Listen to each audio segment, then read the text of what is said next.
Hello friends, welcome back in my YouTube channel knowledge hub Sudha. और आज मैं आप सबके सामने चैप्टर 2 लेकर के आई हूँ। चैप्टर 1 मैंने आपको 2 पार्ट्स में लास्ट वीडियो में पढ़ा चुकी हूँ और अब ये चैप्टर 2 है। तो आइए देखते हैं कि चैप्टर 2 में क्या क्या है। मैंने आपको सबसे पहले तो मैंने इस चैप्टर को बुक से मैं रीड नहीं करा रही हूँ। मैंने इस चैप्टर के जितने भी मेन पॉइंट्स थे, जितने भी इंपॉर्टेंट पॉइंट्स थे, वो सारे पॉइंट्स मैं ने यहाँ पर नोट्स बनाए हुए हैं, जिसे मैं अपने तरीके से आपको पढ़ाऊँगी। है सब कुछ वही जो आपके बुक्स में दिया हुआ है, बस उसे मैंने थोड़ी-सी अपनी ईज़ी लैंग्वेज में आपको समझाने की कोशिश की। जस्ट बिकॉज़ अगर बुक से मैं आपको रीड भी करा देती तब भी बिना नोट्स के आपको उतने अच्छे से क्लैरिफ़ाई नहीं होता, क्योंकि बुक्स की लैंग्वेज थोड़ी-सी डिफ़िकल्ट होती है, वो बच्चों को ईज़िली समझ में नहीं आती है और उसमें टाइम वेस्टिंग भी होता है। पहले बुक से रीड कराओ, फिर उसके बाद आप अलग से फिर नोट्स भी दो। तो आई जस्ट होप ये मेरे नोट्स पढ़ने के बाद, देखने के बाद, इस वीडियो को कंप्लीटली देखने के बाद मुझे नहीं लगता कि आपको बुक रीडिंग की ज़रूरत पड़ेगी। बट फिर भी पहले आप मेरी इस वीडियो को एंड तक देखिए और उसके बाद अगर आपको ऐसा लगे कि नहीं, बुक की रीडिंग एक बार और मस्ट है, तो आप मुझे कमेंट सेक्शन में ज़रूर बताइएगा, मैं बुक की रीडिंग भी करा दूँगी। बट मैंने यहाँ पर पॉइंट लिए हैं वो सारे आपके बुक से ही छाँटे हुए हैं। बुक से ही मैंने चुन-चुन कर एक मतलब पूरा ये नोट्स बनाया है। तो ये मेरा अपना एक वे है आपको पढ़ाने का। आई जस्ट होप थोड़ा बाकी यूट्यूब चैनल से थोड़ा हटकर मैंने आपको यहाँ पर कोशिश की। और फ्रेंड्स, एक चीज़ और मैं आपको क्लियर कर देना चाहती हूँ कि मैंने बहुत मेहनत लगी। आप देख सकते हैं कि ये पूरे ये जो पूरा नोट्स है, आप ये देख सकते हैं कि ये मतलब पूरा नोट्स मैंने ये बनाया हुआ है, ये आपके लिए ये पूरा। तो आई जस्ट होप आपको मतलब कि ये चीज़ समझ में आ रही होगी कि मैंने आपके लिए कितना ज़्यादा मेहनत की है और मैं चाहती हूँ कि आपको अच्छे से समझ आ जाए। बस मेरी मेहनत सफल हो जाएगी। तो प्लीज़ इस वीडियो को लास्ट तक बने रहिएगा, इस वीडियो के साथ लास्ट तक इसको देखिएगा।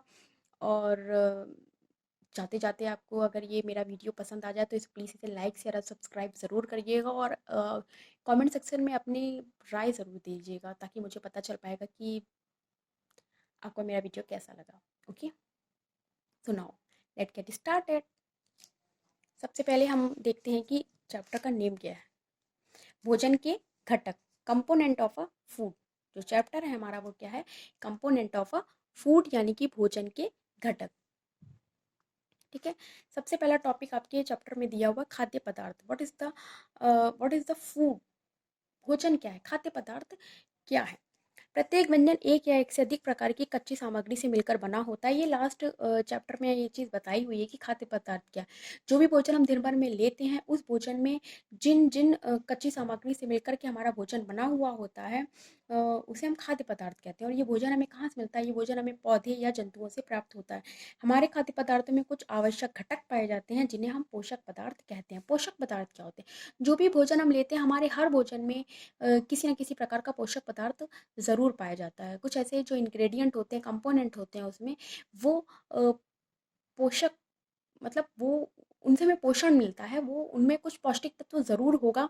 ऐसा मतलब कि ऐसा कोई भोजन नहीं है जिसमें किसी न किसी प्रकार का पौष्टिक तत्व ना मिलता हो। और अगर हम ऐसा कोई भोजन करते हैं जिसमें बिल्कुल भी नथिंग, उसमें कोई भी पौष्टिक तत्व नहीं है, तो ज़ाहिर-सी बात है वो हमारे स्वास्थ्य के लिए, हमारी हेल्थ के लिए बिल्कुल भी यूज़फुल नहीं है। ओके, सो नाउ आगे देखते हैं। भोज्य पदार्थों से इन पोषक तत्वों का हमारे शरीर के विभिन्न पदार्थों भागों तक पहुंचाकर हमारे शरीर को पोषित करने की प्रक्रिया पोषण कहलाती है। मतलब हमारे भोजन में जो भी कुछ आवश्यक घटक पाए जाते हैं, उन घटकों को हम पोषक तत्व कहते हैं। और इन पोषक तत्वों को खाद्य पदार्थों के जरिए हमारे शरीर के विभिन्न भागों तक पहुंचाने की जो प्रक्रिया होती है, वो बड़ा पोषण कहलाती है। इसीलिए कहते हैं जो भोजन होते हैं, अच्छा स्वस्थ भोजन हमारे शरीर को पोषित करता है, हमें स्वस्थ रखता है। ठीक है। भोज्य पदार्थों में उपस्थित पोषक तत्व कौन कौन से होते हैं? हम जिन पोषक तत्वों की बात कर रहे हैं, तो हमारे भोजन में किन किन प्रकार के पोषक तत्व पाए जाते हैं, आइए उसके बारे में हम जान लेते हैं। पहला है कार्बोहाइड्रेट, फिर है प्रोटीन, विटामिन, वसा, जल और खनिज लवण। ये जो हमारे टोटल 6 टाइप के जो हमारे पोषक तत्व हैं, इनकी वजह से हमारा भोजन पौष्टिक होता है। और इन सभी की मात्रा हमारे शरीर को स्वस्थ रखने के लिए बहुत ज़्यादा इम्पॉर्टेंट होती है। अगर इनमें से किसी की भी मात्रा लंबे टाइम तक आपके शरीर में इसकी कमी बनी रहेगी, तो हमें कोई कहीं ना कहीं प्रकार के रोग हो जाते हैं। आगे देखते हैं इनके बारे में। कार्बोहाइड्रेट, इसका निर्माण कार्बन, जैसे कि आपको नाम से ही समझ में आ रहा, कार्बोहाइड्रेट, ठीक है। तो कार्बन, हाइड्रोजन और ऑक्सीजन से मिलकर होता है, जिसमें कार्बन, हाइड्रोजन और ऑक्सीजन का रेशियो होता है 1:2:1, यानी कि 1:2:1 के अनुपात में होता है। इसमें हाइड्रोजन की जो मात्रा होती है वो ये होती है, ठीक है। मतलब इनसे एक रेशियो, इन दोनों से एक एक रेशियो ज़्यादा होती है। इसके बाद देखते हैं इनके सोर्स क्या है, ये हमें कहाँ से प्राप्त होते हैं। गन्ने से, चुकंदर से, खजूर से, आलू से, चावल से, मक्का से, बाजरा से, तरबूज से, अरबी से, साबूदाना आदि से। मतलब ये सारे इसके सोर्स है जहाँ से हमें कार्बोहाइड्रेट मिलता है, ठीक है। कार्बोहाइड्रेट आप समझ गए कि इसका निर्माण कार्बन, हाइड्रोजन एवं प्रोटीन सॉरी ऑक्सीजन से होता है। और सबसे एक यहाँ अहम बात कार्बोहाइड्रेट के बारे में बता दूं कि कार्बोहाइड्रेट जो ऐसे भोजन जिनमें कार्बोहाइड्रेट होता है, जब हम उसे ग्रहण करते हैं तो वो हमारे शरीर को ऊर्जा देते हैं, ठीक है। जैसे कि आगे मैंने इस चीज़ को मेंशन किया हुआ है, देखिए इनके कार्य क्या क्या होते हैं कार्बोहाइड्रेट के।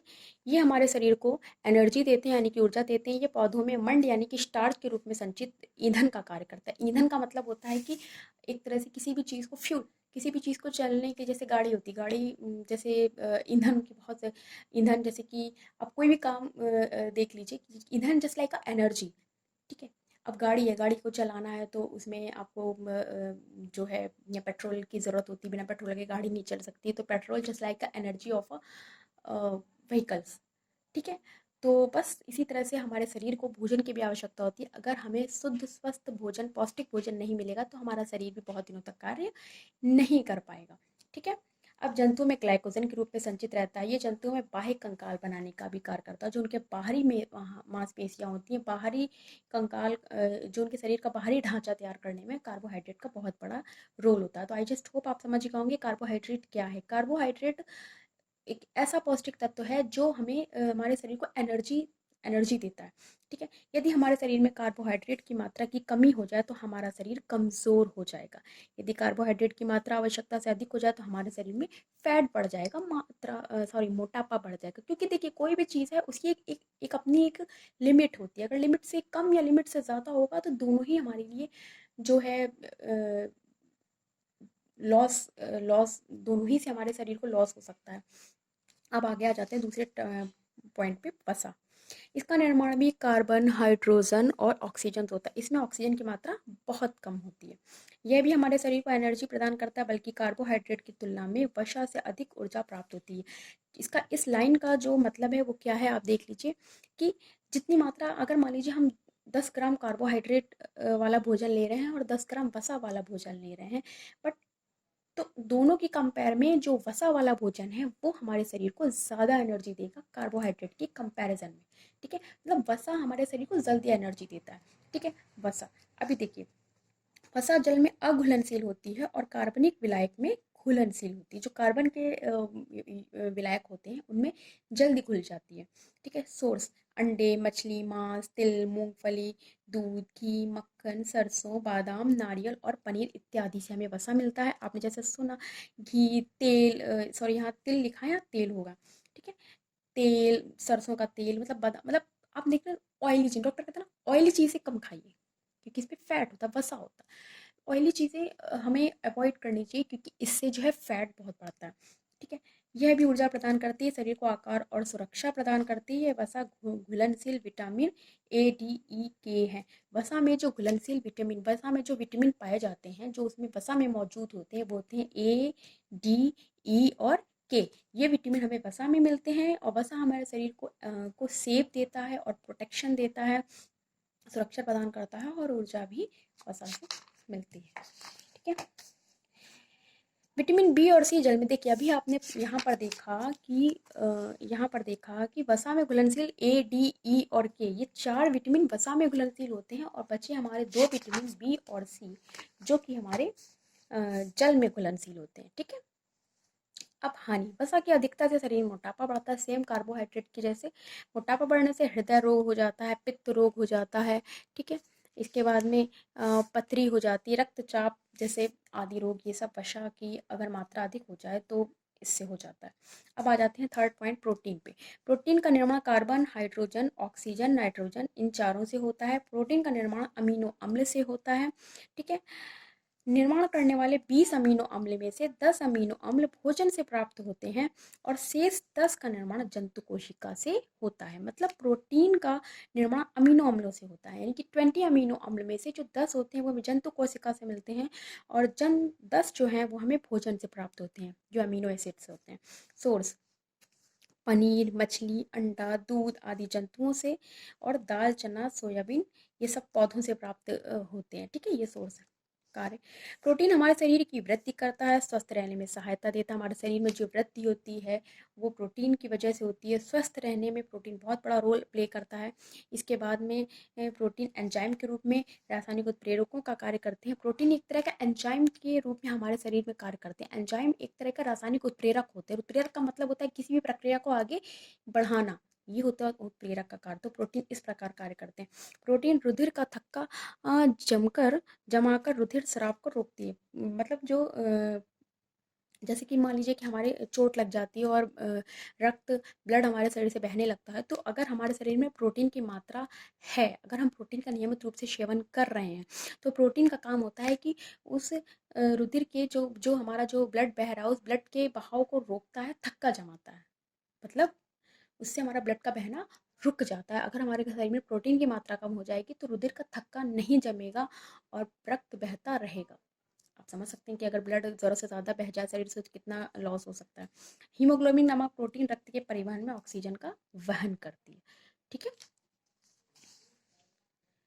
प्रोटीन देखिए यहाँ पर जो एक प्रोटीन युक्त भोजन को प्रायः शरीर वर्धक भोजन कहते हैं। जब हम प्रोटीन युक्त भोजन लेते हैं उसको शरीर वर्धक भोजन कहते हैं, ना शरीर में हर प्रकार से वृद्धि करने वाला भोजन होता है प्रोटीन। ठीक है, अब अगला देख लेते हैं विटामिन। विटामिन क्या है? विटामिन जटिल कार्बनिक पदार्थ है। यह शरीर की उपापचय क्रियाओं के लिए आवश्यक होते हैं और यह विभिन्न प्रकार के रोगों से हमारे शरीर की रक्षा करते हैं। ठीक, अब विटामिन कितने प्रकार के होते हैं? Vitamin A, B, C, D, E और के, ये टोटल हमारे 6 प्रकार के विटामिन होते हैं। इन विटामिन के बारे में भी मैं आगे आपको डिटेल में बताऊंगी। विटामिन ए, बी, सी, मतलब इन सारे विटामिन से कौन कौन से रोग होते हैं ये सारे बताऊंगी। विटामिन के एक समूह यानी कि विटामिन ए के एक समूह बी को विटामिन बी कॉम्प्लेक्स के नाम से भी जाना जाता है। बहुत इंपॉर्टेंट पॉइंट है, इसे ज़रूर नोट डाउन कर लीजिएगा। विटामिन हमें कहाँ से मिलता है? दूध, आम, गाजर, पपीता, चावल, गेहूँ, अमरूद, संतरा, मछली, अंडा, मक्खन इत्यादि से। कार्य विटामिन हमारे शरीर में प्रतिरक्षा क्षमता बढ़ाता है, मतलब विभिन्न प्रकार के रोगों से लड़ने में हमारे शरीर को एनर्जी प्रदान करता है। ठीक है, ये विटामिन का कार्य होता है। हमारी आंख, अस्थियों, दांतों और मसूड़ों को स्वस्थ रखता है विटामिन।